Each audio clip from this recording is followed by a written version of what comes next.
doing all of those things. And because I'm a suspense and horror writer, so having that kind of visceral theatrical experience and having the instant feedback of an audience, that's made me able to create the kind of sensory experience that you have to create for a reader if you want them to be terrified, which is what I do, hopefully, and do well. And I think it has to do with musical theater. Don't ask me, but it does have to do with rhythm and sensuality and that. Well, you definitely learn about pacing, I would think, and dialogue is absolutely crucial.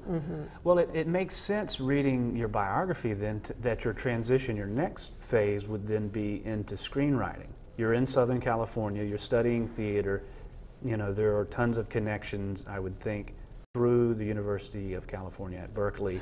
No.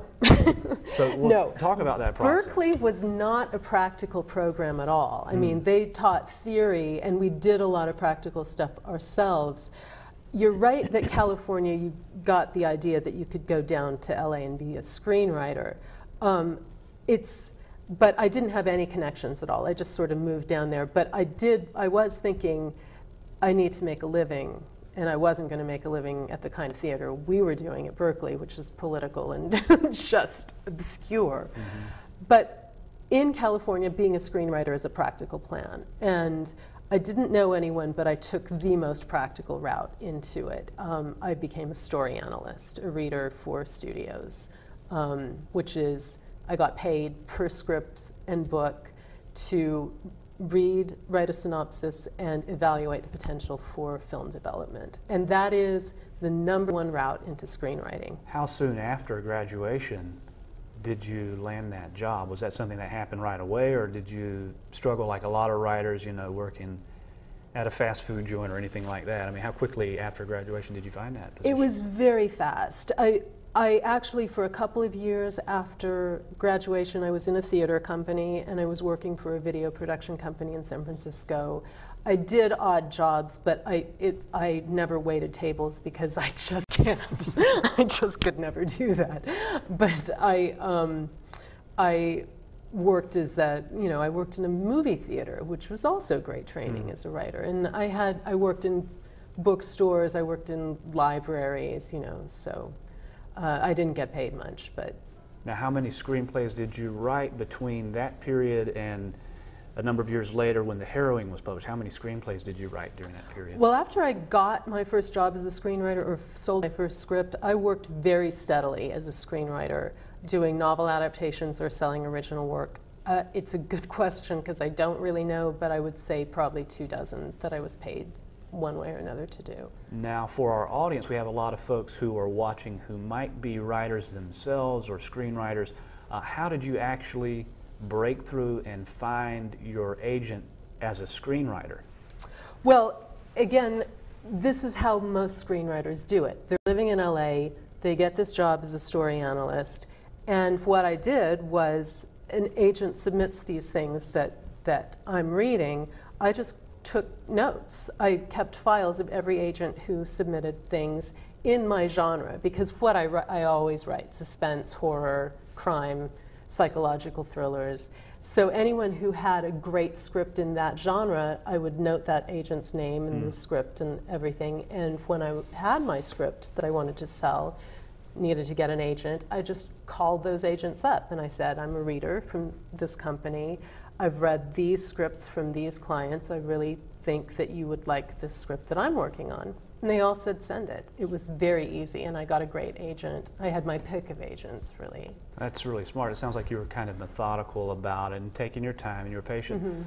Now, were there any screenplays that you actually discovered that were made into films during that period, or what was that process like? Well, actually, I had an overnight read of The Firm, that Tom Cruise, you know, John Grisham novel that nobody had heard of, and my production company didn't win that bidding war, but I was on the phone after the first 5 pages saying, you have to buy this. Wow. Yeah, but there were a lot, I mean, and a lot of scripts that I read that I still really wish had been made into some other version of the movie that ended up being made. It's kind of tragic when you see what happens.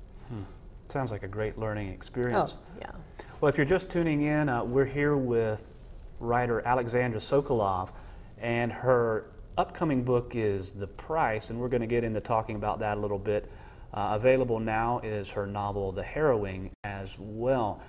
So talk a little bit more about the differences between writing an original screenplay and writing an adaptation or an adaptation of a novel. Is it easier to write an original screenplay? No, I don't. It's much easier to write an adaptation.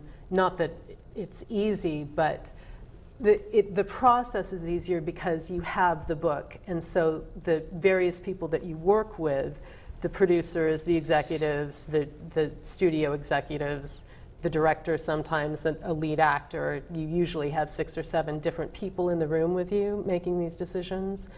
If you're lucky, there's only 6 or 7. So if you have a book, then at least you're working with some source material that everyone can say, well, I liked this chapter and I like this, and we want to change that. But when you're writing off a pitch, you just don't have the same base of reference. So, and also people are a little bit more respectful of the book if you're working with that, but sometimes not. So now, you were reading scripts and you were keeping note of the various agents who were submitting to these different production companies, and you came across a few that you said, okay, I really like the scripts that they're submitting. When you went to contact these, the one that you ended up signing with, what was that experience like? Did you phone them? Did you mail them? How did you contact the agent? Yeah, I just called them.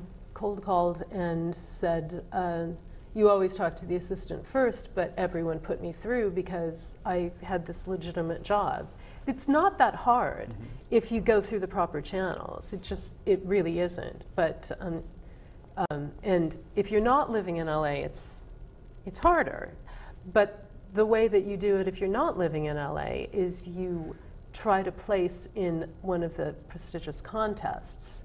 The screenwriting contests, and that's another way. It's an open door. Those people who are the top 5 placers in the Goldwyn Awards or the Nichols Fellowship, those people are guaranteed agent attention and probably signing. And I have lists of those on my website. If people are really interested in that, they should go and look at my list of those breakdowns. And that website is? AlexandraSokoloff.com, yeah. Okay. Now talk about the experience of working on Cold Kisses.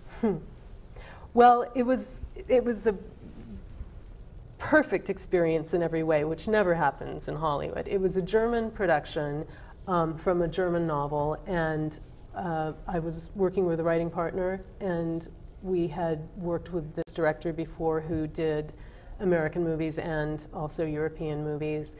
He had the financing to do this movie, really wanted us to write it, and said, if you will do this for me, I'll shoot it word for word, which just never happens. It was a very, it was a psychological thriller. It was really intense about sexual abuse and prostitutes and this serial killer that was killing. It was just all about women's issues in a way that you could never portray them in the US. And Carl said yes, he would do it the way we wanted to. And that's what happened. We wrote the script, and he and the producer fought the studio down the line to keep the intensity of the scenes, and it came out beautifully. But that was when I really realized that I was not going to have that experience again in Hollywood, and I really wanted to start thinking about writing novels instead. Now, Carl Schenkel has passed away, right? Yes, What was it like when you found out that news? It was devastating. Carl is an amazing talent and an amazing person. That was very hard. As a screenwriter, what did you want, or what do you want from a director? Total obedience.